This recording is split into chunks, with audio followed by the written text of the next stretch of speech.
I think someone at my gym is drinking blood. I was the only one in the gym. This was usually the case as I like to get my workouts done in between the early hours of the morning. A short window where I find myself at my most energetic levels. As I ran on the treadmill, I watched a repeat of the evening news playing on the corner television. The presenters were talking about a local woman who had been found dead the previous day. She was discovered with 2 puncture wounds to the neck and was drained of all her blood. Authorities suspected it had been some sort of wild animal, but they weren't ruling out the possibility of homicide. I thought it was surprising that they hadn't even thrown out the word vampire yet. However, such a suggestion would probably have been condemned as a distasteful joke. I remember thinking I'd have to be more careful out there. A rattle on the gym's window startled me. I snapped my head and found a young man knocking on the glass. He carried a duffel bag on his shoulder and was well built. Attractive even. My frightened expression didn't indicate any trace of this thought. The man held up his swipe card for late-night access to the gym and began to project a muffled voice. "Hi, sorry to interrupt your workout. My card seems to be glitching out on me and I can't get in." He pointed towards the door. "Would you be so kind?" From what I could see, it seemed to be a legitimate membership. The card system had just been introduced and was already infamous for consistently stuffing up.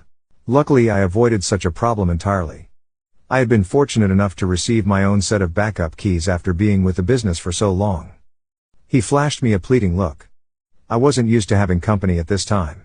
Perhaps it was this thought that made me realize how isolated I had made myself recently. A taste of socializing could be good for me.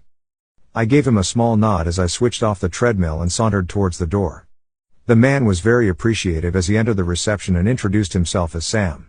I shook his hand whilst he mentioned he wouldn't have been surprised if I had declined his request. After all, he was a strange man roaming the world at night. He reasoned this as being the result of bad insomnia. Sam thanked me once more before heading towards the weights. I returned to the treadmill with the intention of completing my cardio. That was when I noticed something odd about him. Sam had produced a large water bottle from his bag.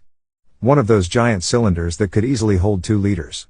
Yet this bottle was not filled with water. Inside its plastic walls swirled a mysterious red liquid. A very dark shade. It looked like blood. Sam took a large sip. Possibilities raced through my mind. I technically had just invited this man inside and now he appeared to be drinking a blood-like substance. Was he a vampire? I thought. It wasn't the only potential answer. He could just be a messed up human who liked to drink blood. Logically, it was probably just some disgusting protein shake concoction. Albeit, I had to find out the truth. Sam had put on a pair of AirPods and was focused on using the bench press. The bottle now sat behind him on the floor. It was out of his field of view. It would be a huge risk to venture right behind